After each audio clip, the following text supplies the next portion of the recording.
예배드리기 전에 옥수수 주문하신 분들, 게시판에 주문하신 분들은 예배 끝나고 찾아가시기를 바라겠습니다. 오늘까지 주문하신 분들만 찾아가실 수 있고요. 혹시라도 목장 식구들이 주문을 했는데 근데 찾아가지 않으신 분들이 있다면 혹시 가져가도 옆에서 운반해 주실 분 있으면 갖다 주시면 좋겠습니다. 내일까지 가게 되면 좀 맛이 떨어지니까 내 목장에 주문해 놓고 안 가져가신 분 있으면 갖다 주셔도 참 고마울 것 같습니다. 사도신경으로 신앙 고백합니다. 전능하사 천지를 만드신 하나님 아버지를 내가 믿사오며 그 외아들 우리 주 예수 그리스도를 믿사오니 이는 성령으로 잉태하사 동정녀 마리아에게 나시고 본디오 빌라도에게 고난을 받으사 십자가에 못 박혀 죽으시고 장사한 지 사흘 만에 죽은 자 가운데서 다시 살아나시며 하늘에 오르사 전능하신 하나님 우편에 앉아 계시다가 저리로서 산자와 죽은 자를 심판하러 오시리라. 성령을 믿사오며 거룩한 공회와 성도가 서로 교통하는 것과 죄를 사하여 주시는 것과 몸이 다시 사는 것과 영원히 사는 것을 믿사옵나이다. 아멘. 좋으신 하나님, 오늘 새벽도 하나님 귀한 전으로 인도해 주심을 감사합니다. 하나님에서 나시듯이 무엇인지 깨달아 알게 하시고 또 하나님을 간절히 찾으며 도우심 가운데 하나님 기뻐하시는 일들을 이루어갈 수 있는 우리 모두가 되게 하시고 그 결과와 영광을 보게 해 주시옵소서. 감사드리며 모든 말씀 예수님의 이름으로 기도합니다. 아멘. 하나님 말씀 봅니다. 하나님 말씀은 시편 14편 1절로 7절까지 보겠습니다. 시편 14편 1절로 7절까지의 말씀 한 절씩 교독으로 읽겠습니다. 어리석은 자는 그의 마음에 이르기를 하나님이 없다 하는도다. 그들은 부패하고 그 행실이 가증하니 선을 행하는 자가 없도다. 여호와께서 하늘에서 인생을 굽어 살피사 지각이 없어 하나님을 찾는 자가 있다가 보려 하신즉 다 치우쳐 함께 더러운 자가 되고 선을 행하는 자가 없으니 하나도 없도다. 죄악을 행하는 자는 다 무지하냐. 그들이 떡 먹듯이 내 백성을 먹으면서 여호와를 부르지 아니하는도다. 그러나 거기서 그들은 두려워하고 두려워하였으니 하나님이 의인의 세대에 계심이로다. 너희가 가난한 자의 계획을 부끄럽게 하나 오직 여호와는 그의 피난처가 되시도다. 이스라엘의 구원이 시온에서 나오기를 원하도다. 여호와께서 그의 백성을 포로된 곳에서 돌이키실 때에 야곱이 즐거워하고 이스라엘이 기뻐하리로다. 아멘. 아멘. 우리가 살아가는 세상을 보면 한 가지 명확한 진실을 보게 되는데 그것은 세상이 참 불공평하고 악하다는 것입니다. 오늘 본문 1절에서 3절까지도 인간의 상태를 아주 적나라하게 폭로하게 되는데 하늘에서 하나님께서 인생을 살펴보실 때에 지각이 있어서 하나님을 찾는 사람이 하나도 없다라고 하는 거죠. 다 치우쳐서 함께 더러운 자가 되고 선을 행하는 자가 없으니 하나도 없다 그랬습니다. 로마서 3장에서도 의인은 없나니 하나도 없다고 그랬잖아요. 우리 모두는 다 악합니다. 그리고 다 이기적입니다. 사람 누구나 다 그래요. 어린아이도 그렇고 노인도 그렇고 다 악하고 이기적인 자기밖에 모르는 거죠. 4절 말씀을 통해서도 그 잔인한 세상에 대해서 고발하게 되는데 죄악을 행하는 자는 떡 먹듯이 내 백성을 먹으면서 여호와를 부르지 아니하도다. 그러니까 힘 있는 사람이 힘 없는 사람을 떡 먹듯이 집어삼게. 떡 먹듯이 집어 누워서 떡 먹기라는 그런 속담이 있잖아요. 그만큼 당연하게 너무나도 쉽게 힘 있는 사람이 힘 없는 사람을 짓밟습니다. 꼭 기억하세요. 착한 사람은 없어요. 여러분 그 쥐도 궁지에 몰리면 고양이를 분다고 그랬잖아요. 사람은 궁지에 몰리게 되면 급한 상황이 되면 자기밖에 모릅니다. 자기가 우선입니다. 그게 사람의 본심이에요. 본성이고. 다 악합니다. 저와 여러분 모두가 다 악해요. 다 악합니다. 그런데 다 악한데 그 악한 사람들 중에서 힘 있는 사람이 힘 없는 사람을 짓밟아요. 힘으로 모든 것들을 다 해결하려고 하지 않아요. 괴롭히고 핍박하고. 그러면 그 모든 관계가 직장에서 볼 때에 상사가 그 밑에 있는 사람을 괴롭혀요. 부모가 자식을 괴롭혀요. 뭐 고부간의 갈등도 마찬가지고. 관계가 그래. 또 더 나아가서 아무 상관이 없어도 힘 있는 사람이 힘 없는 사람을 괴롭혀요. 큰 회사가 작은 회사에게 갑질을 합니다. 그러니까 자기 힘을 믿고 그렇게 하는 거잖아요. 그 속에 힘이 없는 사람은 억울한 일을 당할 수밖에 없습니다. 억울함을 당하고 괴롭힘을 당합니다. 어디에다 하소연해도 그 억울함이 바로 잡히지 않습니다. 세상에 하소연해 보지만, 세상 법정에도 이야기해 보지만 그런 말이 있죠. 유전무죄, 무전유죄. 돈으로 모든 것을 다 해결. 돈 있는 사람이 무조건 이깁니다. 잘못을 해도 돈이 있거나 권력이 있거나 또 아니면 뭐 빽이 있거나, 그러니까 이런 사람들은 다 싹 빠져나가요. 그러니까 힘 없는 사람만 손해를 보고 힘 없는 사람만 억울한 일을 더 많이 찾게 되는 거죠. 돈이 있는 사람이 무조건 이기는 거예요. 힘 있는 사람이 무조건 이기고. 그래서 힘이 있는 사람은 절대 하나님을 찾지 않습니다. 왜냐하면 돈으로 다 해결할 수 있고 자기 힘으로 다 해결할 수 있으니까. 자기가 가지고 있는 힘으로 그 악을 떡 먹듯이 사람들을 그렇게 괴롭혀도 거기에 즉각적인 벌이 임하지 않게 되니까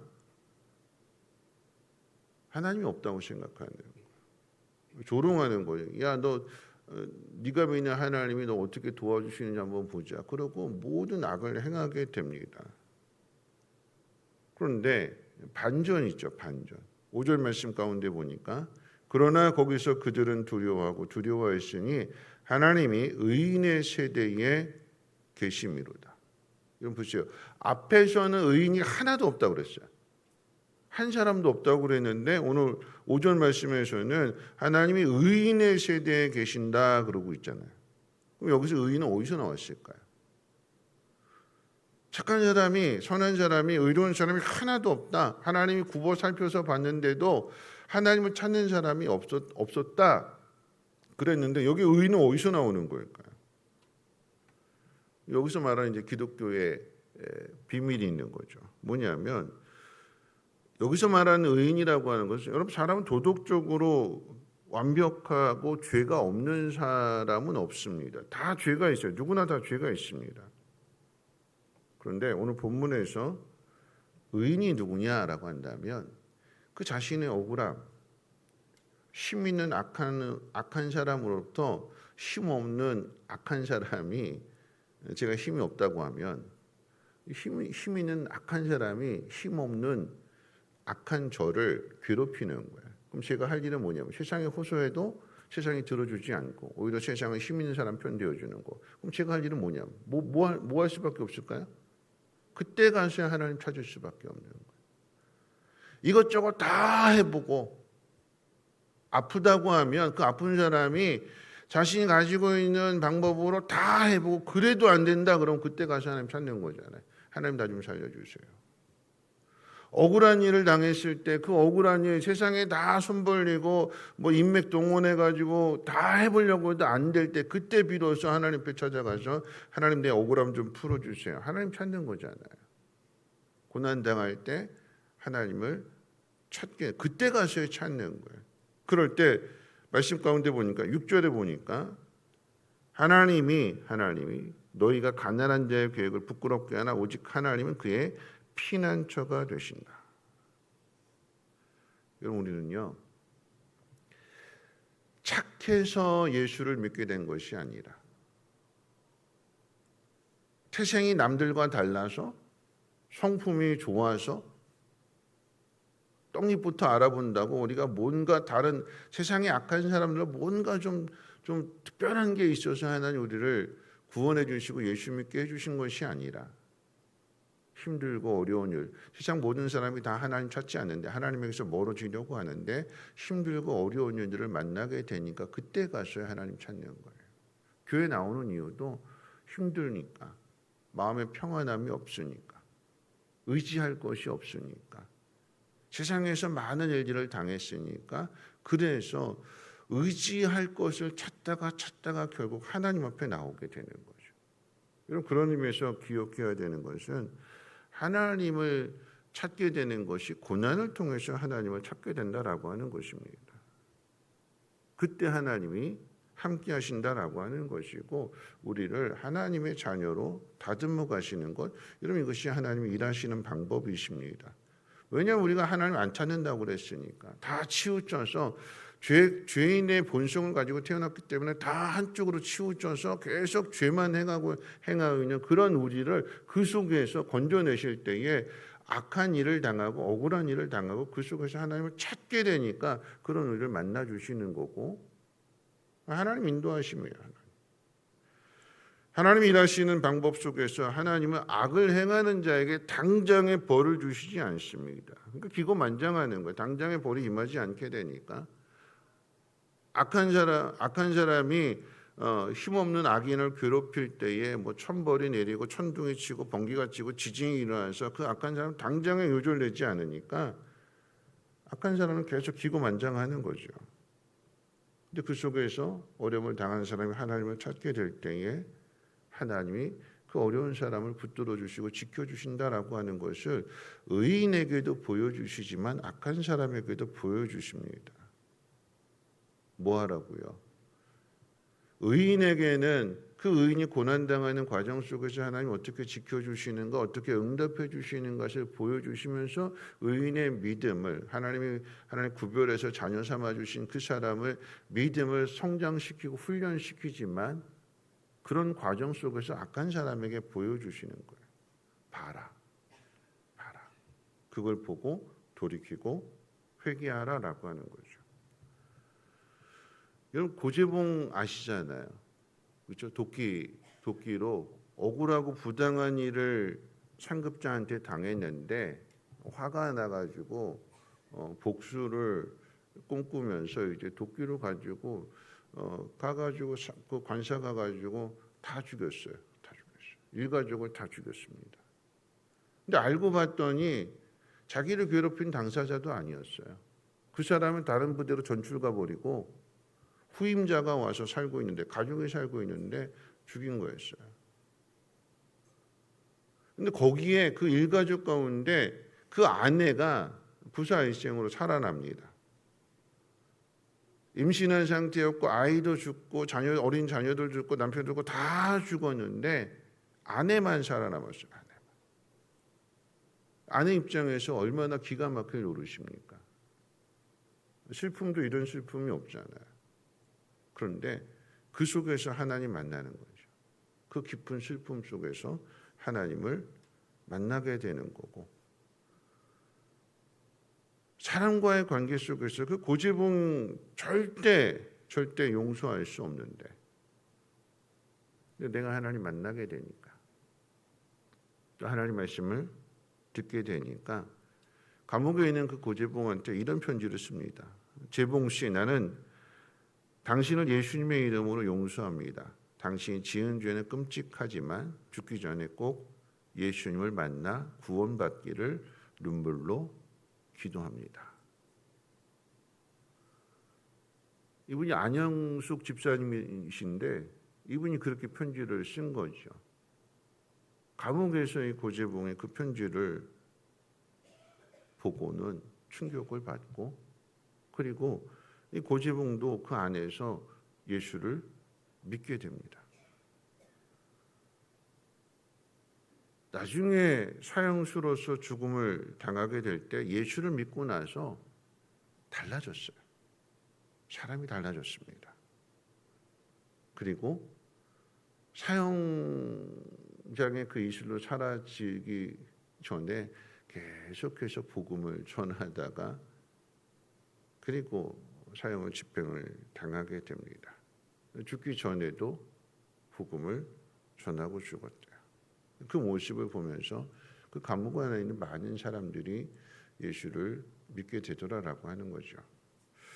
하나님이 하시는 일이 참 신비롭습니다.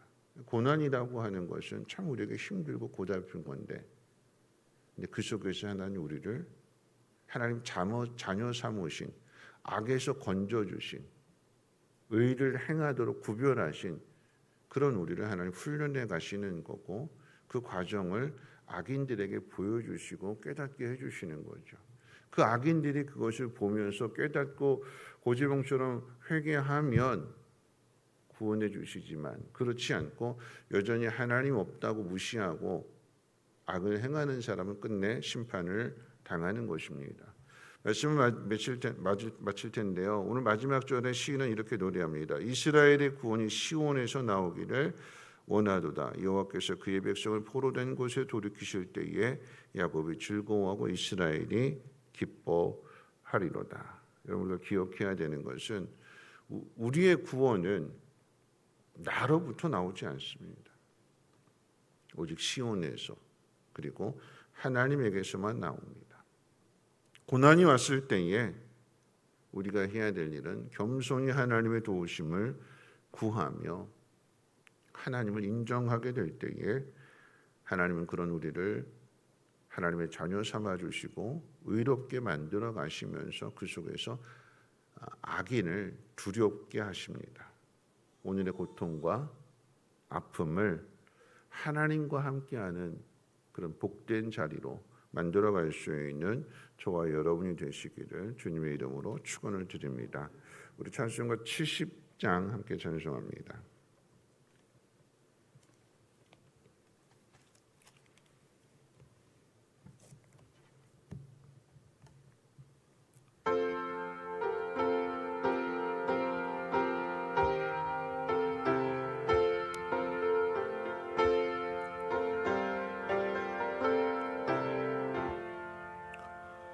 비난쳐 있으니 환난을 당한 자 이리 오라.